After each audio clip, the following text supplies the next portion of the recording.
we've got tamarind. It's one of my very favorite flavors. I love tamarind.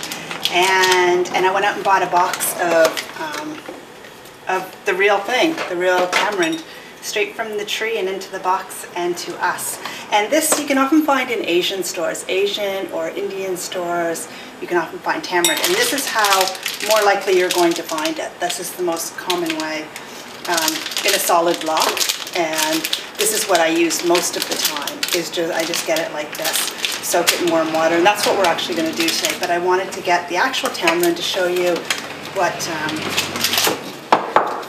what it's like inside, because it's such a neat fruit.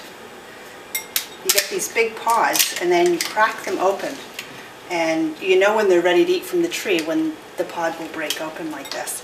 So when you open it up inside, you get the tamarind fruit, and there's these long, at the end of it there's these long strings are all attached, and you can just pull the strings off. This is neat. I love nature. It's so cool. And you get these long string things. And then tamarind is just like this, and inside it there are seeds, little black squarish kind of seeds that come out. This one looks beige. Usually they're black.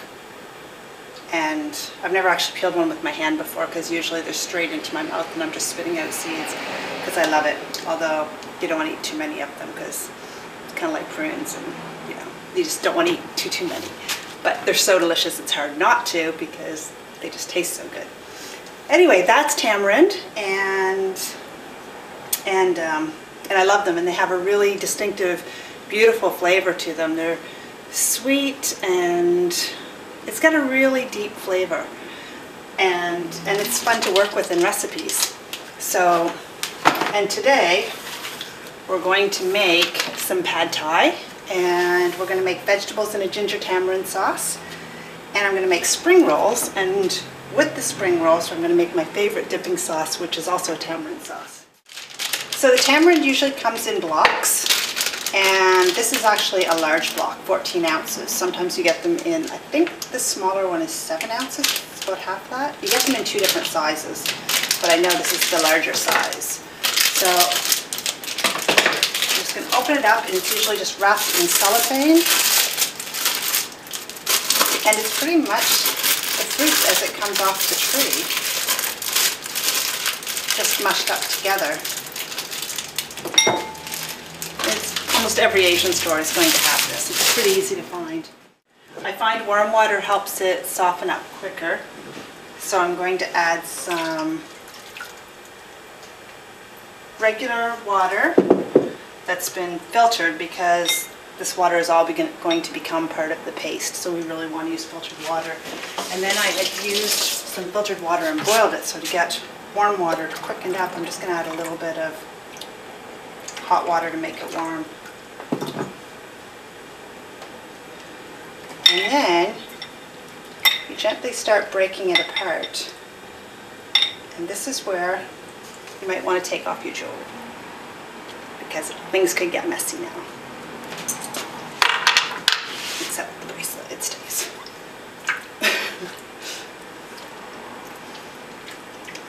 So what you do is, so I just had enough water to cover it. It was about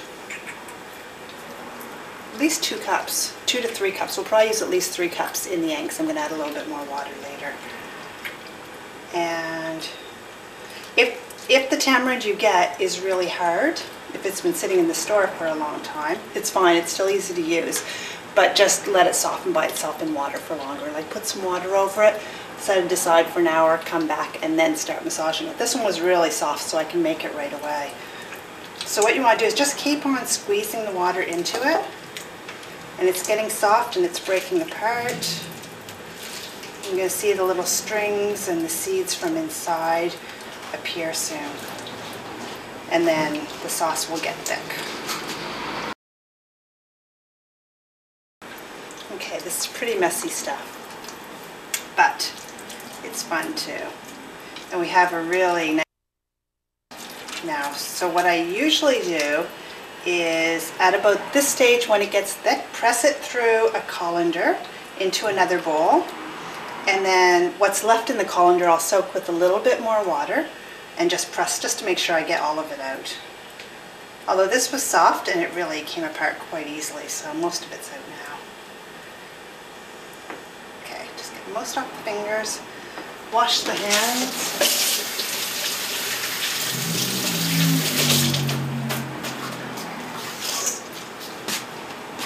Okay, so we have a bowl and a metal strainer.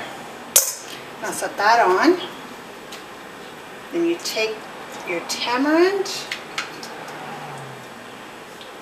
And tamarind is so delicious, you're going to want to do this often once you start it.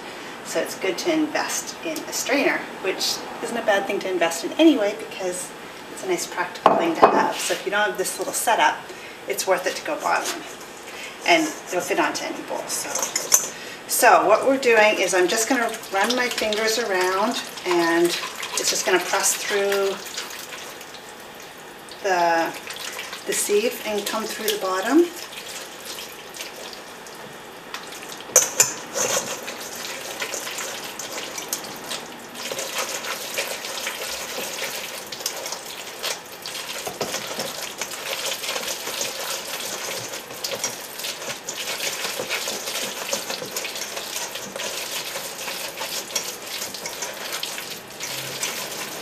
Now what I'm left with, what comes through the sieve at the bottom, is what we call the tamarind paste.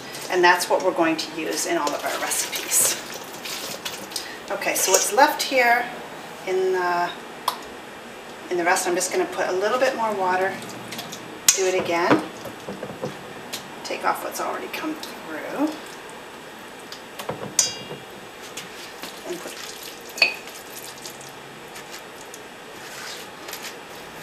the rest of the pulp back into our bowl. Switch places. Add a little bit more water. And some more water. The kettle went a long time ago, so it's really, it's not hot. It's just warm. But you'll still get quite a bit out of the pulp. Don't be gentle with it. Massage it really quite roughly.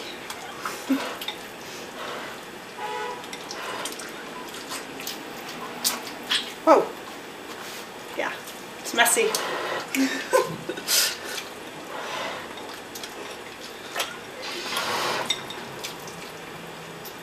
Okay. That's as much as I'm going to do it. Feel free to do a little bit more if you want a little bit more out, but I've got lots and lots and lots for all my recipes. So, and this pulp will keep in the fridge, for at least a week or two. But you're safe for at least a week to keep it, to work with it. So, and also what I find if I'm at home and I'm not using it that often, just in one recipe here or there, and I don't need this much tamarind paste made, I'll take one of the blocks and just cut off 1/4 of it, or even 1/8 of it, and mix it with a little bit of water and just make a little bit of paste. And it's easy to do that, to just make a small amount for it. And most of the recipes you're dehydrating. Well, one of them, vegetables with ginger tamarind sauce. So if you get too much water in it, it's not a problem. But yeah, we always just cover it with water, and there isn't a standard amount of water to cover it with to put it. So I guess sometimes it might get a little bit thicker or a little bit thinner, but it never really affects the recipe too much. You get to know the consistency, which I will show you later.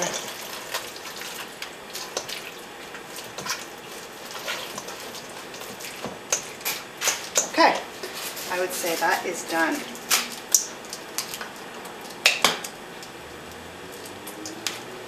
So this is the consistency that we have. It's like pours and globs.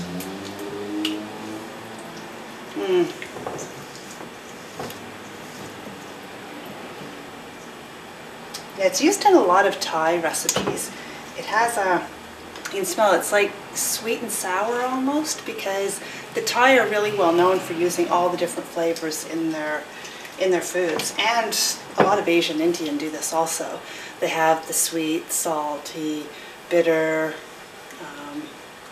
hot, all the different flavors on the tongue. They make sure each recipe has all of them, and this actually, tamarind alone covers a couple of them, so it really adds a lot to your recipe. So there we go. Tamarind paste is all ready for our recipes. So the first one I'm going to make is the tamarind dipping sauce, so we can use that in with our spring rolls that we're going to make soon. Okay.